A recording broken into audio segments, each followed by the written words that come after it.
শুরু করছি আজকের গল্প সুনীল গঙ্গোপাধ্যায়ের লেখা সহযাত্রী। বাথরুম থেকে ফিরে এসে কমলিকা চোখ বড় বড় করে বলল, জানো একটা লোক বসে আছে, হাতে হ্যান্ডকাপ, পাশে দুজন পুলিশ। লোকটার চোখ দুটো দেখলেই ভয় করে। ট্রেনটা ব্রিজের উপর দিয়ে যাচ্ছে বলে ঝমঝম শব্দ হচ্ছে। সুমিত্রা ভালো করে শুনতে পেল না মেয়ের কথা। জানালা থেকে মাথাটা সরিয়ে এনে জিজ্ঞেস করলো, কি বললি? কমলিকার মুখখানা এমনিতেই দেখলে মনে হয় বিস্ময় মাখানো। এখন ভুরু দুটো কপালের উপর অনেকখানি তোলা। সে বলল, একটা ডাকাত। ওপরের বাঙ্কে লম্বা হয়ে শুয়ে আছে মনোজিৎ। বুকের উপর একটা মোটা গোয়েন্দা বই। সারাদিনে সে প্রায় অর্ধেকটা পড়ে ফেলেছে। বই থেকে চোখ সরিয়ে সে একবার মেয়ের দিকে তাকালো। কমলিকা বানিয়ে বানিয়ে কথা বলতে ওস্তাদ। এই গল্পটি নিশ্চয়ই তার ছোট ভাইয়ের জন্য। বাবুনও একটা কমিক্স পড়ছিল। সে সঙ্গে সঙ্গে বলল, ডাকাত? কোথায় কোথায়? বাবুন নেমে পড়েছে। মনোজিৎ সুমিত্রার চোখে চোখ ফেলে বলল, ওকে যেতে দিও না। বাবুন অতি দুরন্ত। সে যাওয়ার পথে চলন্ত ট্রেনের দরজা খুলে ফেলেছিল। তাকে সবসময় চোখে চোখে রাখতে হয়। তাদের পাশে বসা 2-3 জন লোক ঝিমোচ্ছে। কয়েকজন এমনি চোখ চেয়ে বসে রয়েছে। বইও পড়ছে না, কিছুই করছে না। তারা কেউ কমলিকার কথা শুনে কোনো রকম চাঞ্চল্য দেখালো না। বাবুন যাবেই। সুমিত্রা তার হাত চেপে ধরেছে। কমলিকা বলল, মা, আমি ওকে নিয়ে যাচ্ছি, আয় বাবুন। একটু বাদেই বাবুন ফিরে এসে বলল, মা, দেখবে এসো, একটা সত্যি সত্যি ডাকাত, লাল লাল চোখ, এত বড় বড় চুল। ছেলেমেয়েরা সুমিত্রাকে প্রায়ই ঠকায়। এখন বোধহয় ভাই বোন যেন একসঙ্গে যুক্তি করেছে। সে বলল, যা। বাবুন মায়ের হাত ধরে টানাটানি করলো, তবু সুমিত্রা গেল না। বাবুন ফিরে গেল আবার। পরের স্টেশন এসে পড়তেই ওপর থেকে মনোজিৎ বলল, ওরা গেল কোথায়? ওদের ডাকো। মনোজিৎ কর্মব্যস্ত লোক। সারা বছর তাকে অফিসের কাজে প্রচন্ড খাটতে হয়। কিন্তু যখন সে সপরিবারে বেড়াতে বেরোয় তখন সে একেবারে আলস্যের চূড়ান্ত করে নেয়। সারাদিন শুয়ে শুয়ে গল্পের বই নিয়ে কাটায়। এমনকি ট্রেন জার্নির সময় কোনো স্টেশন থেকে ওয়াটার বোতলে জল ভরতে হলেও সে স্ত্রীকে বলে, যাও না, নিয়ে এসো। আজকাল মেয়েরা তো সবকিছুই পারে। সুমিত্রাকে যেতে হলো না। বাবুন আর কমলিকা তক্ষুনি ফিরে এলো। দুজনেই খুব উত্তেজিত। ওদের কথা শুনে এখন বোঝা যাচ্ছে ব্যাপারটা বানানো নয়। মাঝখানের কোনো স্টেশন থেকে পুলিশ একজন কয়েদিকে নিয়ে ট্রেনে উঠেছে। লোকটি নিশ্চয়ই কোনো বিপজ্জনক আসামি, কেননা পুলিশরা মাঝে মাঝে চড় মারছে তাকে। লোকটা দাঁত কিরমির করছে রাগে, তাগড়া চেহারা। ওরা কখনো জ্যান্ত ডাকাত দেখেনি, তাই দারুণ রোমাঞ্চিত। বাবুন বেশ জোরে জোরে সব কথা বলতে শুরু করায় তার বাপ ওখান থেকে একবার বলল, আস্তে বাবুন, আস্তে। একটু বাদে সুমিত্রা কমলিকাকে বলল, এই দেখিস যেন বাবুন কোথাও যায় না, আমি আসছি বাথরুম থেকে। বাথরুম যাওয়াটা একটা অছিলা। সুমিত্রাও আর কৌতূহল চেপে রাখতে পারছে না। দরজার কাছেই দুটো বাথরুমের মাঝখানের জায়গাটায় বসে আছে ওরা। দুজন পুলিশের মাঝখানে একজন লোক। হাতে তো হ্যান্ডকাফ আছে বটেই, পায়েও দড়ি বাঁধা। মুখখানা নিচু করে আছে, তাই সুমিত্রা মুখ দেখতে পেল না ভালো করে। গায়ের জামাটা ছেঁড়া, মাথার চুল উস্কো খুস্কো, কপালের একপাশে খুব সম্ভবত রক্তের দাগ। কন্ডাক্টর গার্ডের চেয়ারটিতে বসে আছে একজন পুলিশ ইন্সপেক্টর। শুধু কনস্টেবল নয়, সঙ্গে অফিসারও আছে। তার মানে বেশ বড় ধরনের আসামি। সুমিত্রার খুব ইচ্ছে করল ইন্সপেক্টরটিকে জিজ্ঞেস করতে। পুলিশ আর আসামি দেখলেই ঘটনাটা জানতে খুব ইচ্ছে করে। কিন্তু চক্ষু লজ্জায় সুমিত্রা আর কিছু বলতে পারল না। নিজেদের কিউবিকলে ফিরে এসে সুমিত্রা তার স্বামীর উদ্দেশ্যে বলল, জানো, সত্যি পুলিশরা হাত পা বেঁধে একটা লোককে নিয়ে যাচ্ছে। এরকম প্রকাশ্যে প্যাসেঞ্জার কম্পার্টমেন্টে নিয়ে যায়? বই থেকে চোখ না সরিয়ে মনোজিৎ বলল, কার্লোস নামে এক আন্তর্জাতিক ভয়াবহ দস্যুর কীর্তি কাহিনী পড়ায় এমনই নিমগ্ন সে যে বাস্তবে ডাকাত সম্পর্কে তার কোনো আগ্রহই নেই। সুমিত্রার পাশে বসা দুজন লোক এবারে উঠে গেল। কমলিকা আর বাবুনও ছুটে গেল আবার। প্রায় সঙ্গে সঙ্গে কমলিকা ফিরে এসে বলল, মা, জানো, লোকটা বাঙালি, পানি না বলে জল চাইল। সুমিত্রা ব্যস্ত হয়ে বলল, তুই বাবুনকে একলা রেখে এলি? সুমিত্রার ঠিক পাশেই যে লম্বা রোগা মতন লোকটি বসেছিল এতক্ষণ, সেও বাঙালি। তাকে পছন্দ হয়নি সুমিত্রার। সে কমলিকার দিকে বারবার বিশ্রীভাবে তাকাচ্ছিল। 15 পা দিয়েছে কমলিকা। এই বয়সের মেয়েদের নিয়ে সবসময় সাবধানে থাকতে হয়। বয়সের তুলনায় কমলিকা এখনো বেশ ছেলে মানুষ রয়ে গেছে। লম্বা লোকটা দু একবার ভাব জমাবার চেষ্টা করেছিল। সুমিত্রা পাত্তা দেয়নি। লোকটিকে দেখলে কোনো কোম্পানির সেলসম্যান বলে মনে হয়। সে লম্বা লোকটাই আগে ফিরে এলো। সোজা সুমিত্রার চোখের দিকে তাকিয়ে খুব পরিচিতের মতন ভঙ্গিতে বলল, ও লোকটা তো অর্ধেন্দু দাশগুপ্ত। সেই বঙ্কা ব্যাটা ধরা পড়েছে এতদিনে। সুমিত্রার বুকের মধ্যে ধক করে উঠল। নামটা খুব চেনা লাগছে। কে অর্ধেন্দু দাশগুপ্ত? কি করেছিল সে? নামটা কার মুখে শুনেছে? সুমিত্রা আবার চোখ তুলতে দেখল লম্বা লোকটি সোজা তার দিকে চেয়ে আছে। কোনো দ্বিধা নেই। সে যেন ধরেই নিয়েছে যে সুমিত্রা এখন আর তার সঙ্গে কথা বলতে আপত্তি করবে না। আমি দেখেই চিনেছি। কাগজে 2-3 বার ছবি বেরিয়েছিল। ইন্সপেক্টরটা ওখানে বসে আছে। সে তো লালবাজার থেকে এসেছে। তাকে জিজ্ঞেস করলুম। সুমিত্রা জিজ্ঞেস না করে পারল না। কে অর্ধেন্দু দাশগুপ্ত? কাগজে পড়েননি? গত মাসে, না, তার আগের মাসে প্রত্যেক দিনই তো বেরোতো শর্মিলা মার্ডার কেস। সঙ্গে সঙ্গে সব মনে পড়ে গেল। ফুলের মতন সুন্দর মেয়ে শর্মিলা।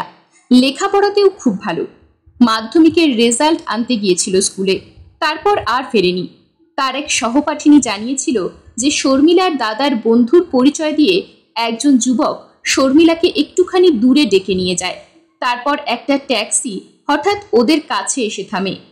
কেউ কিছু বুঝবার আগেই কয়েকজন ট্যাক্সি থেকে নেমে শর্মিলাকে আর তার সেই দাদার বন্ধুকে ট্যাক্সিতে তুলে নিয়ে যায়। এরপর 4-5 দিন পুলিশ সারা দেশ তোলপাড় করে ফেলে শর্মিলাকে খুঁজে বার করবার জন্যে। শর্মিলার বাবা একজন নামকরা ডাক্তার, মা সমাজসেবিকা। প্রত্যেকদিন খবরের কাগজের প্রথম পৃষ্ঠায় শর্মিলার ছবি, তার মা বাবার ছবি, পাড়া প্রতিবেশীর জবানবন্দি। স্বয়ং মুখ্যমন্ত্রী পর্যন্ত শর্মিলাকে উদ্ধার করতে দেরি হওয়ার জন্যে পুলিশকে ভর্ৎসনা দিয়ে বিবৃতি করেছিলেন। 10 দিন বাদে শর্মিলার মৃতদেহ পাওয়া গিয়েছিল আসানসোলে এক পরিত্যক্ত কয়লা খনির কাছে। জীবিত শর্মিলাকে খুঁজে বার করতে ব্যর্থ হলেও পুলিশ পরপর কয়েকদিনের মধ্যেই চটপট গ্রেপ্তার করল 3 জনকে। তাদের মধ্যে একজন স্বীকার করে ফেলল সব অপরাধ। 4 বন্ধু মিলে অসৎ উদ্দেশ্যে অপহরণ করেছিল শর্মিলাকে। পুরুলিয়ার এক বাগান বাড়িতে লুকিয়ে রেখেছিল কয়েকদিন। প্রায় সবসময় মুখ বেঁধে রাখত শর্মিলার। ওরা সবাই মিলে যত রকম ভাবে অত্যাচার করেছিল শর্মিলার উপরে তার গড়গড়ে বিবরণ দিয়েছিল সব সংবাদপত্রে। আসামি 3 জনের নাম পল্টু, পরেশ আর গজা। তারা 3 জনেই বলেছিল যে তাদের সর্দারের নাম অর্ধেন্দু। ওদের কারোরই ইচ্ছা ছিল না শর্মিলাকে খুন করার। সে কাজটা অর্ধেন্দু ওরফে বঙ্কা একাই করেছে। অর্ধেন্দুকে ধরতে পারেনি পুলিশ, কিন্তু তার একটা ছবি জোগাড় করে ছাপিয়ে দিয়েছিল কাগজে। সেই সময় অর্ধেন্দুর নাম ঘুরত সবার মুখে মুখে। সুমিত্রা নিজেই তো কতবার বলেছে ওই অর্ধেন্দুটাকে ধরতে পারলে ময়দানে সবার সামনে দাঁড় করিয়ে প্রকাশ্যে ওর গা চিরে চিরে নুন ছড়িয়ে ছিটিয়ে দেওয়া উচিত। মাত্র 2 মাস আগের ঘটনা, অথচ সেই নামটা শুনে প্রথম চিনতেই পারেনি সুমিত্রা। শর্মিলা মেয়েটা তো ছিল প্রায় কমলিকার বয়সী। কোনো দোষ করেনি মেয়েটি, তবু বিভৎসভাবে তার জীবনটা শেষ হয়ে গেল কয়েকটা নর পশুর জন্য। শর্মিলা নয়, কমলিকার জন্যই বেশি চিন্তা হচ্ছিল সুমিত্রার। মেয়ে বড় হচ্ছে, 2 দিন বাদে সে স্কুল ছেড়ে কলেজে যাবে। একা একাই চলাফেরা করতে হবে তাকে। যদি হঠাৎ এরকম কিছু হয়ে যায়। সেই সময় মনোজিৎকে এই আশঙ্কাটা প্রকাশ করায় মনোজিৎ হেসে উড়িয়ে দিয়েছিল। ওরকম এক একটা ঘটনা নিয়ে কাগজগুলো ঢাক পেটায়, তাই সুমিত্রার মতন মায়েরা ভয় কাঁপে। ইউরোপ আমেরিকাতে কত বেশি ভায়োলেন্স হচ্ছে, ওসব ভাবতে গেলে বাঁচাই যাবে না। লম্বা লোকটা বলল, হাওড়া স্টেশনে নামবার পর লোকে যদি বঙ্কাকে চিনতে পারে, বুঝলেন, ওকে একেবারে ছিঁড়ে কুটি কুটি করে ফেলবে। পুলিশ কিছুতেই আটকাতে পারবে না। সুমিত্রা ব্যাকুলভাবে বলল, প্লিজ বাচ্চাদের সামনে, আমার ছেলে মেয়েদের সামনে এসব কিছু বলবেন না। ওরা জানে না, আর জানবার দরকারও নেই। বাবুনের বয়স 11। এখন সে শুধু খবরের কাগজে খেলার খবরটা উল্টে দেখে নেয়। কমলিকাও এখনো পর্যন্ত খবরের কাগজ পড়ার অভ্যেস করেনি। মাঝে মাঝে সিনেমার পাতাটা দেখে। সুমিত্রাই মাঝে মাঝে বলেছে, এত বড় হলি এখনো খবরের কাগজ পড়তে শিখলি না? মনোজিৎ তা শুনে বলেছে, না শিখলেই বা ক্ষতি কি? খবরের কাগজ পড়া একটা বাজে নেশা ছাড়া তো আর কিছু নয়। শর্মিলা হত্যা কাহিনী অবশ্য কমলিকা জানে। সব বাড়িতে তখন ওই নিয়ে আলোচনা হতো, কিন্তু অর্ধেন্দু দাশগুপ্তর নাম কি আর মনে আছে? লম্বা লোকটা এবার আপন মনেই বলল, পুলিশকে কেউ বিশ্বাস করে না, ওরাই বা কি করবে? কোনো পার্টির দাদা ফোন করে বলবে ও আমার লোক, ওকে ছেড়ে দাও, ব্যাস অমনি ছাড়া পেয়ে যাবে। এই জন্যই তো পাবলিক আজকাল চোর ডাকাত ধরতে পারলেই পে দিয়ে শেষ করে দেয়। ধপাস করে একটা বই পড়লো ওপর থেকে। মনোজিৎ মাঝে মাঝে ঘুমিয়ে পড়ে, হাত থেকে বই খসে যায়। সুমিত্রা বইটা তুলে দিতে দিতেই মনোজিৎ বলল, দাঁড়াও, আমি নামছি। সুমিত্রা খুব আলাপি নয়, অথচ সে একজন সহযাত্রীর সঙ্গে গল্প চালিয়ে যাচ্ছে দেখে মনোজিৎ একটু কৌতূহলী হয়েছে। সে এসে সুমিত্রার পাশে বসে লম্বা লোকটির চোখে চোখ ফেলে জিজ্ঞেস করল, কি ব্যাপার? লম্বা লোকটি বলল, ওই বঙ্কার কথা বলছিলাম, ব্যাটা আমাদের সঙ্গে একই কম্পার্টমেন্টে যাচ্ছে। মনোজিৎ ধীরে সুস্থে একটা সিগারেট ধরিয়ে স্ত্রীর দিকে তাকিয়ে জিজ্ঞেস করল, বঙ্কাকে? সুমিত্রা বলল, তোমার মনে আছে শর্মিলা নামে একটা মেয়েকে মাস দুয়েক আগে? মনোজিৎ চট করে ধরে ফেলল ব্যাপারটা, হঠাৎ গম্ভীর হয়ে গেল। ওই বিষয়ে কোনো রকম আলোচনায় না গিয়ে সে বলল, বাবুন আর মামুন কোথায়? সুমিত্রা বলল, আমি ডেকে আনছি। মনোজিৎ লম্বা লোকটির দিকে তাকিয়ে জিজ্ঞেস করল, আপনি কলকাতায় থাকেন? কোন লাইনে আছেন, বিজনেস না চাকরি? সুমিত্রার অনুমানই ঠিক, লোকটি একটি বেবি ফুড কোম্পানির সেলস রিপ্রেজেন্টেটিভ, নাম সৌরিন সরকার। দু চারটি কথা বলেই মনোজিৎ বুঝে নিল লোকটির চাকরির ওজন কতখানি। মনোজিতের তুলনায় বেশ কম, কোম্পানিটাও সুবিধের নয়। সুতরাং মনোজিৎ খানিকটা ভারী কি চালে বলল, পৃথিবীর অধিকাংশ দেশেই বেবি ফুড ব্যান্ড হয়ে যাচ্ছে, বাচ্চাদের স্বাস্থ্যের পক্ষে খুবই ক্ষতিকর। আমাদের দেশেও বেবি ফুডের বিশেষ ভবিষ্যৎ নেই। অবশ্য আপনার সেলসের অভিজ্ঞতা অন্য যে কোনো কোম্পানিতেই কাজে লেগে যাবে। দাদা, আপনি কোথায় আছেন? মনোজিৎ সে কথার উত্তর না দিয়ে বলল, আপনাকে একটা রিকোয়েস্ট করছি, আমার ছেলে মেয়ের সামনে ওইসব খুন জখমের কথা একদম বলবেন না। বেঁচে থাকলে ওদের অনেক কিছুই দেখতে হবে ঠিকই, কিন্তু ছেলেবেলাটা যতদূর সম্ভব নিষ্পাপ রাখা যায়। পকেট থেকে পার্স বার করে তার থেকে আবার একটা কার্ড বার করলো মনোজিৎ, সেটা তুলে দিল লোকটির হাতে। অর্থাৎ নিজের পরিচয় সে মুখে জানাতে চায় না। সৌরিন সরকার বেশ ভক্তি ভরে কার্ডখানা দেখছে। মনোজিৎ খানিকটা কৈফিয়তের সুরে বলল, আমি ফার্স্ট ক্লাসের ভাড়া পাই, কিন্তু ফ্যামিলি নিয়ে ট্রাভেল করার সময় আমি সেকেন্ড ক্লাস স্লিপারই পছন্দ করি, অনেক খোলামেলা থাকা যায়। সুমিত্রা ছেলে মেয়েকে নিয়ে ফিরে এলো। কমলিকা মায়ের কাছে ধমক খেয়ে চুপ করে গেছে, কিন্তু বাবুন এখনো ছটফট করছে, সে এখানে আসতে চায় না। বাথরুমের পাশে অনেক কিছু ঘটছে। মনোজিৎ একটু কড়া গলায় বলল, বাবুন চুপ করে বসো। বাবুন বলল, মামুন জানো, ডাকাতটা কাঁদছিল। বাবুনের গলার আওয়াজে এমন এক বিস্ময় ফুটে উঠল, যেরকম বিস্ময়বোধ শুধু শিশুদেরই সম্ভব। যত কমিক্স আর গল্পের বই সে পড়েছে, তাতে ডাকাতদের একটা ছবি তার মনের মধ্যে আঁকা হয়ে গেছে। সেই ডাকাতদের চোখে জল থাকবার কথা নয়। মনোজিৎ জিজ্ঞেস করল, বাবুন খিদে পেয়েছে? সামনের জংশনেই আমাদের খাবার দেবে।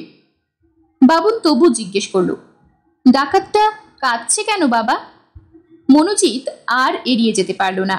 বাবুনের মাথায় হাত দিয়ে বলল, অন্যায় করলে শাস্তি পেতে হয়, ডাকাতরা তো খুব খারাপ কাজ করে, তাই পুলিশ ওদের মারে। বাবুন বলল, না, পুলিশ এখন মারছে না, লোকটা এমনি কাঁদছে। এইরকম দেখো, ঠিক এইরকম হাঁটুতে মুখ গুজে ফুপিয়ে ফুপিয়ে কাঁদছে। সুমিত্রা মুখখানা কঠোর করে আছে। ছেলে মেয়েদের আনতে গিয়ে সেও দেখেছে বঙ্কার কান্না, তার একটুও মায়া দয়া হয়নি। ওটা কি একটা মানুষ না নরপিশাচ? ওর মতন মানুষকে বাঁচিয়ে রাখাই অন্যায়। শর্মিলার মতন একটি মেয়েকে, শর্মিলার মুখটা যতই ভাবতে যাচ্ছে সেটা কমলিকার মুখ হয়ে যাচ্ছে। তাতেই আরো শিউরে উঠছে সুমিত্রা। এই পৃথিবীর হিংস্রতা সম্পর্কে কোনো জ্ঞানই হয়নি কমলিকার। সে যে একটা মেয়ে, এই বোধটাই তার সবসময় থাকে না। সেই কমলিকাকে যদি কোনোদিনও এরকম কয়েকটা ছেলে। মনোজিৎ বাবুনকে অন্য গল্পে ফেরাবার চেষ্টা করে যেতে লাগলো প্রাণপণে। কমলিকা গুম হয়ে বসে আছে। অন্য সময় ওরা জানলা দিয়ে বাইরের কত দৃশ্য দেখে, সেদিকে ওদের এখন মনই নেই। পরের স্টেশনে থামতেই খাবার দিয়ে গেল। কোলের উপর প্লেট রেখে খেতে গেলে বাবুন মাটিতে ভাত ছড়াবেই, তাকে অনবরত সামলাতে লাগলো সুমিত্রা। কমলিকা আর এক কাণ্ড করে বসলো। শেষ দিকে তার প্লেটটাই উল্টে গেল, ঝোল লেগে গেল ফ্রকে। এক্ষুনি ধুয়ে ফেলা দরকার। কমলিকা উঠে দাঁড়াতেই সুমিত্রা বলল, ডান দিকের বাথরুমে যাবি, ওদিকটা ফাঁকা আছে। বাবুনকে উঠতেই দেওয়া হলো না। কেটাররা বোতলে যে জল দিয়ে গেছে তা দিয়ে ধুইয়ে দেওয়া হলো ওর হাত মুখ। মনোজিৎ বলল, এবার বাবুনের বিছানা করে দাও, ও শুয়ে পড়বে। কমলিকা ফিরে এলো একটু পরে। তার মুখখানা অসম্ভব বিবর্ণ। কি হয়েছে মামুন? মা, লোকটা জল খেতে চেয়েছিল। তুই এদিকের বাথরুমে গিয়েছিলি? তোকে বললুম যে। ডান দিকের দুটো বাথরুমে বন্ধ ছিল যে। ওদিকে খবরদার আর যাবি না। মা, লোকটা জল খেতে চাইছিল। সে পুলিশের লোক, বুঝবে, তোর মাথা ঘামাবার দরকার নেই। পুলিশরা ওকে বাথরুম থেকে জল এনে দিল, ও সেই জল খাবে না। কমলিকা কাপা কাপা গলায় বলল, মা, আমাদের ফ্লাক্সে তো জল আছে, একটু দিয়ে আসবো। সুমিত্রা মেয়ের দিকে তাকালো কয়েক পলক, তবু তার মধ্যে যেন কেটে গেল অনন্ত সময়।